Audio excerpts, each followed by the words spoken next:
dis que j'ai confiance en Dieu. Mais dans les moments compliqués, qu'est-ce qu'on fait?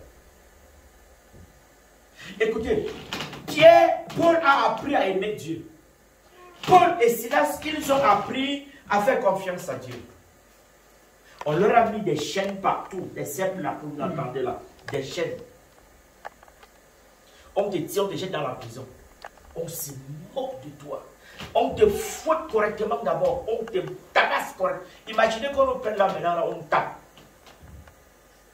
On dit que ne mettez plus les pieds à l'église. Ne parlez plus de Jésus-Christ. Parmi nous, il y en a qui vont abandonner. Oui, il y en a qui vont abandonner. Parce que nous sommes fragiles et nous n'avons pas compris ce que c'est qu'aimer le Seigneur. Ce que c'est qu'aimer Dieu. Dieu parle, bien-aimé. Dieu nous parle.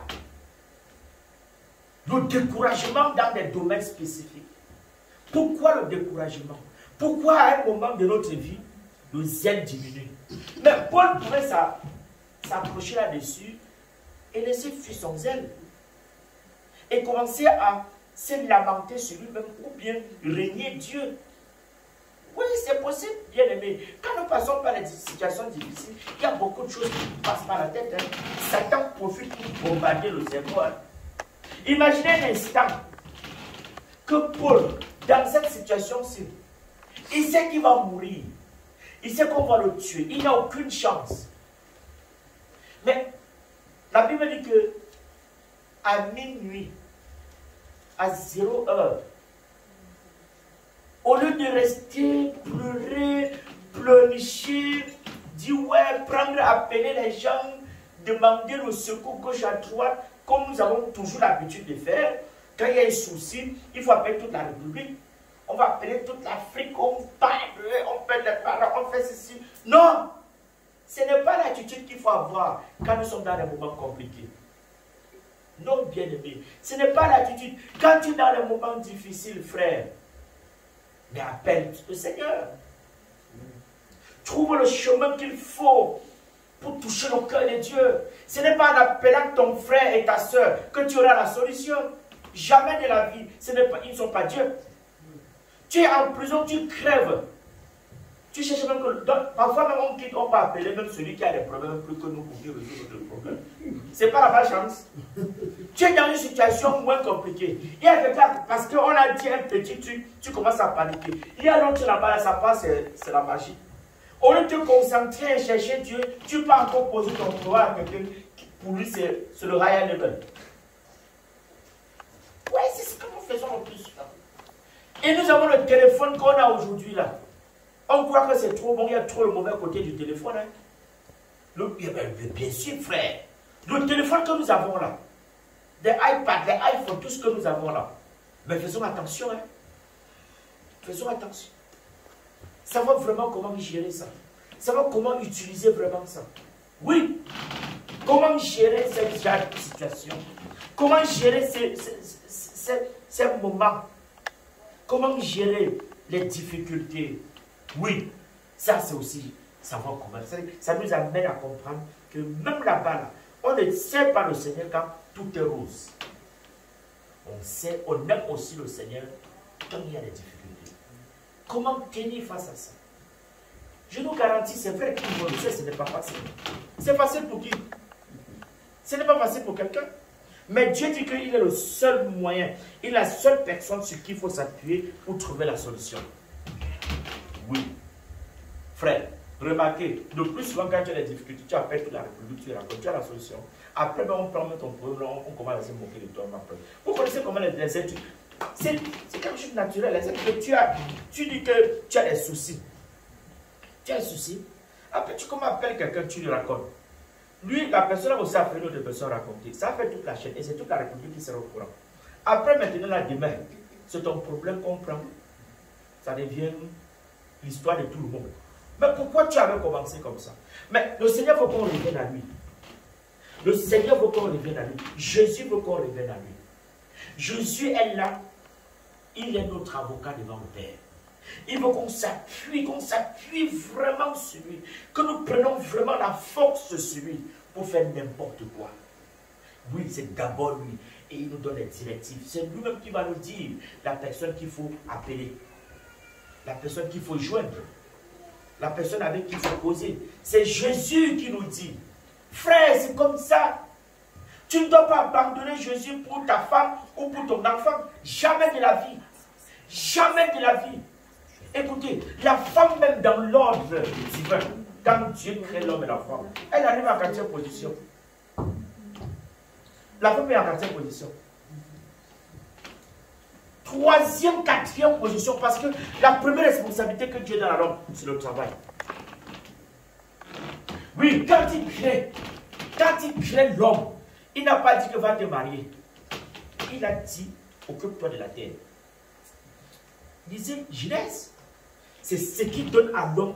C'est quand il a créé l'homme là, il a fini tout, il a de la diversité, tout ce qu'il a fait là. Il met l'homme sur pied, il porte l'homme, il met l'homme, j'allais dire, j'aime moi l'histoire-ci. Il n'a pas dit, occupe-toi des femmes. Il a dit, occupe-toi de toute la création, de la créature, tout ce qui est là-bas. C'est ce que tu vas gérer. La femme arrive bien près. Quand à un certain moment, l'homme s'est senti seul. Il s'est senti seul. Il n'a quelqu'un parlé, il n'avait personne autour de lui. C'est-à-dire qu'il n'avait que des animaux et des plantes. Dieu a senti ce vide. Il a voulu seulement combler le vide. Oui, tu ne dois pas aimer ta femme plus que Dieu. Oui, c'est ça, hein, c'est ça aimer Dieu. Tu ne dois jamais aimer ton époux plus que Dieu. Jamais. Dieu est la personne. C'est-à-dire, Dieu, tu dois l'aimer plus que tout. Oui, frère, c'est pourquoi nous sommes ignorants. Tant que nous serons ignorants, nous n'allons pas comprendre ces choses. Il faut lire, le Seigneur dit de lire. Osez, mon peuple périt faute de connaissance.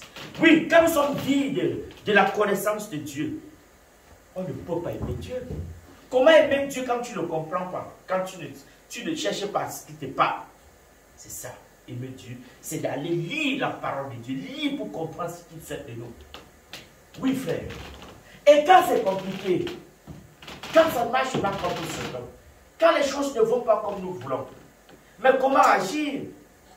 C'est de s'apitoyer et d'aller voler, calomnier, saboter. Non, non. Parce que même quand c'est compliqué, là, Dieu est avec nous. Et c'est même quand c'est compliqué qu'il est même beaucoup avec nous. Oui, parce que là, on a vraiment besoin de lui. Et c'est là où le Seigneur découvre si tu l'aimes vraiment.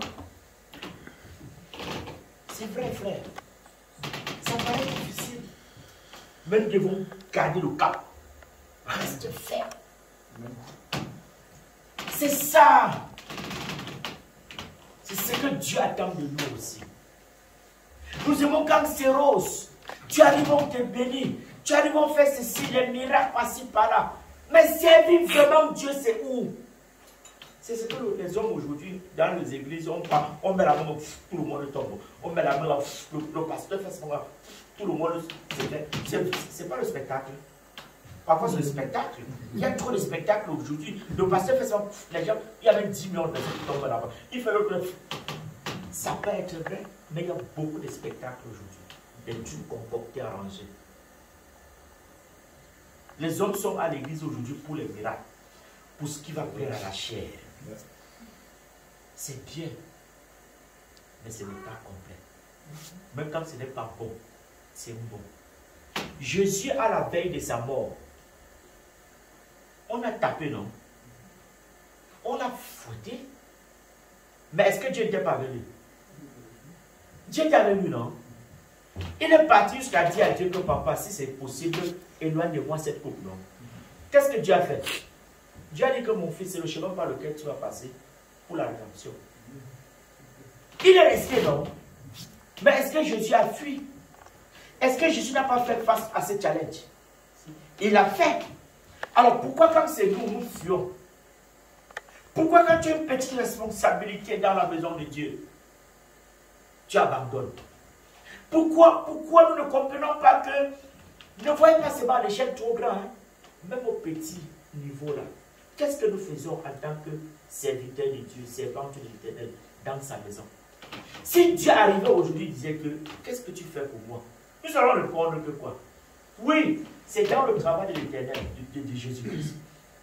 que Paul se retrouve dans cette situation-ci et a pu expérimenter la véritable gloire de Dieu. Oui, frère, parce que quand c'est Dieu là, Dieu veut montrer quelque chose. Oui, imaginez que Paul n'avait pas fait ce que Jésus lui avait demandé de faire. Il aurait expérimenté les anges à son service. Non. Mais nous fions parfois là où Dieu nous attend. Oui, Dieu nous attend là où parfois c'est compliqué. Et par là-bas, il veut maintenant te faire comprendre qu'il est pour toi. Regardez toute l'histoire des grands hommes de Dieu. Tous ces hommes de Dieu dans la Bible que nous connaissons. Dieu a sa façon de faire. Et papa bon Dieu, c'est papa bon Dieu. C'est sa manière, sa façon de faire. Parfois, nous ne comprenons pas. Mais c'est lui. C'est lui.